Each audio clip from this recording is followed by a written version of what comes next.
Guys, मैं हूँ विशाल मोरा और आज की इस वीडियो में मैं आपके साथ डिस्कस करने वाला हूँ क्लास 10th केमिस्ट्री बुक की चैप्टर 1 से रासायनिक अभिक्रिया और रासायनिक समीकरण में क्या अंतर होता है।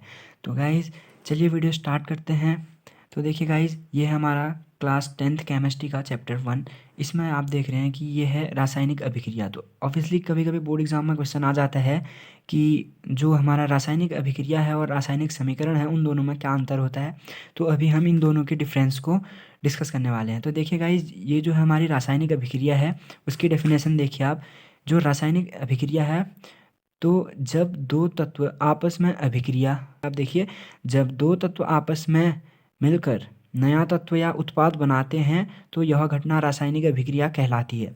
तो यह आपकी इसकी डेफिनेशन। तो अब हम इसको एक्सप्लेन करेंगे। तो देखिए गाइस, जब दो तत्व होते हैं हमारे, जैसे कि हमने यहाँ पे एग्जांपल ले रखा है, ये मैग्नीशियम है और ये है ऑक्सीजन। तो ये हमारे दो तत्व हैं, जैसा कि हमने ऊपर लिखा था, दो तत्व आपस में मिलकर नया पदार्थ या उत्पाद बनाते हैं। तो हमारे यहाँ पे मैग्नीशियम और ऑक्सीजन जो है ये दोनों मिले, हमारे इन दोनों ने आपस में मिला और इससे हमारा नया पदार्थ या उत्पाद बनता है। तो हमारा नया पदार्थ क्या बना? Magnesium oxide. Magnesium plus oxide से बनता है हमारा मैग्नीशियम ऑक्साइड।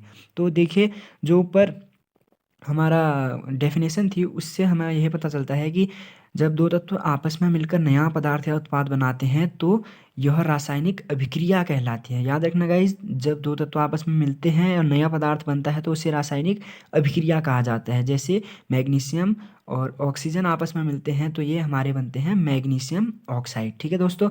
तो अब देखिए, ये जो है हमारे जो ये हमारे हमने इसमें उदाहरण लिया था उसमें देखिए आप, जो मैग्नीशियम अभिकारक, ऑक्सीजन, ये दोनों अभिकारक हैं और जो हमारा नया पदार्थ बनता है वो है हमारा उत्पाद। तो इसको हम आगे डिस्कस करेंगे। तो उससे पहले हम देख लेते हैं रासायनिक समीकरण क्या होती है। तो गाइस देखिए, किसी भी रासायनिक अभिक्रिया को जो किसी भी रासायनिक अभिक्रिया के तो किसी भी रासायनिक अभिक्रिया के अभिकारकों व उत्पादों को उनके जो है उनके प्रतीकों द्वारा प्रदर्शित करना रासायनिक समीकरण कहलाता है। तो गाइज देखिए, यहाँ पे जो है मैग्नीशियम प्लस ऑक्साइड, जो हमने इसका उदाहरण ले रखा है, magnesium plus O2 equal to Mg, ये हमारा इससे बनता है MgO। तो गाइज हमने रासायनिक समीकरण, जो रासायनिक अभिक्रिया थी उसमें क्या पढ़ा था? जब दो तत्व आपस में अभिक्रिया करते हैं, ठीक है, जब दो तत्व आपस में मिलते हैं तो नया उत्पाद बनता है, तो वो रासायनिक अभिक्रिया कहलाती है। और इसमें हम क्या पढ़ रहे हैं? जो रासायनिक अभिक्रिया है, जो रासायनिक समीकरण है, समीकरण में जब दो तत्व हमारे आपस में मिलते हैं, दो तत्व जो हमारे आपस में मिलते हैं उनसे नया पदार्थ बनता है। जो हमारी रासायनिक अभिक्रिया है, अभिक्रिया में हमें, जब हम अभिकारकों और उत्पाद को उनके रासायनिक जो हमारे प्रतीक होते हैं, रासायनिक प्रतीकों द्वारा प्रदर्शित करना रासायनिक समीकरण कहलाता है। ठीक है। जब अगर हम इनको हिंदी में लिखेंगे, मैग्नीशियम प्लस ऑक्सीजन से बनता है हमारा मैग्नीशियम ऑक्साइड। अगर हम इसको हिंदी में लिखें कि मैग्नीशियम, जैसे कि हमने पहले वाले में लिख रखा था, देखते हैं कि पहले में हमने कैसे लिखा था। देखिए, जैसे हमने यहाँ पे हिंदी में लिखा है, मैग्नीशियम प्लस ऑक्सीजन से बनता है हमारा मैग्नीशियम ऑक्साइड। तो अगर हम ऐसे इसको हिंदी में लिखते हैं, या आप इंग्लिश से हैं तो ऐसे लिखते हैं, मैग्नीशियम प्लस ऑक्सीजन से मैग्नीशियम ऑक्साइड। अगर आप ऐसे पूरा उसका नाम लिख के यूज़ करते हैं, नेम लिख के आप यूज़ करते हैं, जो हमारी आप अभिक्रिया दिखा रहे हैं, तो ये रासायनिक अभिक्रिया है। याद रखना गाइज, ये हमारी रासायनिक अभिक्रिया है। और अगर आप इनके प्रतीकों को दर्शाते हैं, जैसे मैग्नीशियम को हमने वहाँ पे दर्शा रखा है Mg, ऑक्सीजन को दर्शा रखा है हमने O2, और फिर हमारा मैग्नीशियम ऑक्साइड बन रहा है हमारा वहाँ पे MgO।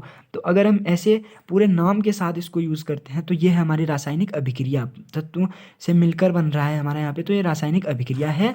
रासायनिक समीकरण है हमारी किसी भी रासायनिक अभिक्रिया के अभिकारकों व उत्पादों को उनके रासायनिक, जो हमारे पास है, रासायनिक प्रतीकों द्वारा प्रदर्शित करना समीकरण कहलाता है। तो हमने उन्हीं पूरे नाम को, उसके रासायनिक प्रतीक जो हमारे, उससे हमने दिखाया, मैग्नीशियम को Mg और ऑक्सीजन को O2 और मैग्नीशियम ऑक्साइड को MgO। तो ठीक है, तो यहाँ पे हमारा MgO बन गया और हमने इसको अभी प्रतीकों द्वारा दर्शाया, तो ये हमारी समीकरण है। तो याद रखना गाइज, जो हमारी होती है रासायनिक, जो हमारी रासायनिक अभिक्रिया है, ठीक है गाइज, जो हमारी रासायनिक अभिक्रिया है, अभिक्रिया में हम उसके क्या यूज़ कर रहे हैं? अभिक्रिया में हम यूज़ कर रहे हैं नेम। ठीक है, पूरे नेम यूज़ हो रहे हैं। और जो हमारे पास दूसरी आती है रासायनिक समीकरण, जो है हमारी रासायनिक समीकरण में हम ओनली यूज़ करते हैं उसके साइन। ठीक है, तो हम उसमें यूज़ करेंगे प्रतीक, रासायनिक प्रतीक, और इसमें हम पूरा यूज़ करेंगे नाम। ठीक है गाइस।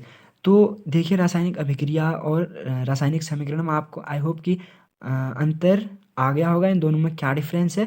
तो अभी देखिए हमने यहाँ पे डिस्कस की थी कि बीच में शब्द आए थे अभिकारक और उत्पाद। तो अब हम जानेंगे कि जो हमारे अभिकारक होते हैं और उत्पाद होते हैं वो क्या होते हैं। ठीक है। जैसे मैंने यहाँ पे लिखा था, किसी भी रासायनिक अभिक्रिया के अभिकारकों व उत्पादों को उनके रासायनिक प्रतीकों के रूप में प्रदर्शित करना रासायनिक समीकरण कहलाती है। तो अभी आपको क्वेश्चन आ रहे होंगे कि ये रासायनिक अभिकारक व उत्पाद क्या हैं। ठीक है। तो यहाँ पे भी मैंने लिखा है मैग्नीशियम के नीचे अभिकारक, ऑक्सीजन के नीचे अभिकारक और मैग्नीशियम ऑक्साइड के नीचे उत्पाद लिखा है। तो चलिए इसको क्लियर करते हैं। तो देखिए गाइस, जब कोई रासायनिक अभिक्रिया होती है ना, कोई भी रासायनिक अभिक्रिया हो, उसमें जो हमारे यहाँ के जो बेस, जो हमारे दो यौगिक होते हैं या तत्व होते हैं, हमारे यहाँ पे एलिमेंट्स या यौगिक होते हैं, तो दो जुड़ रहे हैं हमारे, तो जो मिलकर बनाते हैं अभिक्रिया से पहले जो हमारे जुड़ने वाले हैं, यहाँ पे हमारा मैग्नीशियम जुड़ने वाला है और ऑक्सीजन जुड़ने वाला है, ये दो जुड़ने वाले हैं, तो ये होते हैं हमारे अभिकारक। ठीक है। तो अभिक्रिया जिनके द्वारा आपस में मिलकर अभिक्रिया होती है वो होते हैं अभिकारक। जो नया पदार्थ बनता है उसे कहते हैं उत्पाद। ठीक है। हमारे यहाँ पे मैग्नीशियम प्लस ऑक्साइड ऑक्सीजन, ये दोनों आपस में जुड़े, ये दोनों क्या हुए, अभिकारक हुए। ऑक्सीजन भी अभिकारक है, मैग्नीशियम भी अभिकारक है। तो इससे हमारा क्या बना, मैग्नीशियम ऑक्साइड बना। तो हमारा नया पदार्थ या नया यौगिक बन गया हमारे लिए।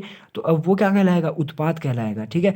तो इसी को, इन्हीं अभिकारकों को अगर आप इनके प्रतीकों से दर्शाते हैं तो ये हो गया आपका रासायनिक समीकरण। ठीक है।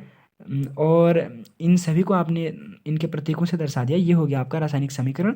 और अगर आप इनको पूरे नाम के साथ, जब दो तत्व मिलकर नया पदार्थ बनाते हैं तो यह घटना अभिक्रिया कहलाती है। अगर आप पूरे नाम यूज़ करते हैं इनके, ऐसे आप कोई भी वो लिख लेते हैं, उदाहरण लिखते हैं, तो ये है आपका रासायनिक अभिक्रिया। तो गाइज, बोर्ड एग्जाम में अगर आपका क्वेश्चन आता है रासायनिक अभिक्रिया और रासायनिक समीकरण में अंतर लिखिए, तो प्लीज़ आप ये याद रखना कि जो आपका रासायनिक अभिक्रिया है, अभिक्रिया में आपको पूरे नेम यूज़ करने हैं। अगर आप अभिक्रिया में जो रासायनिक अभिक्रिया का उदाहरण लिख रहे हैं, आपने डेफिनेशन लिख ली, उसके बाद जो आप एग्जांपल दे रहे हैं, एग्जांपल में अगर आपने शॉर्ट करने के चक्कर में इनके, अगर आपने खाली साइन जो है, केमिकल साइन जो रासायनिक प्रतीक हैं, अगर आपने उनको यूज़ कर दिया, या यहाँ पे आपने Mg+O2 से बनता है MgO लिख दिया, तो ये आपका गलत हो जाएगा। आप रासायनिक अभिक्रिया में पूरे नाम यूज़ कीजिए और रासायनिक समीकरण में इनके आप ओनली रासायनिक प्रतीक जो है उनको यूज़ कीजिएगा।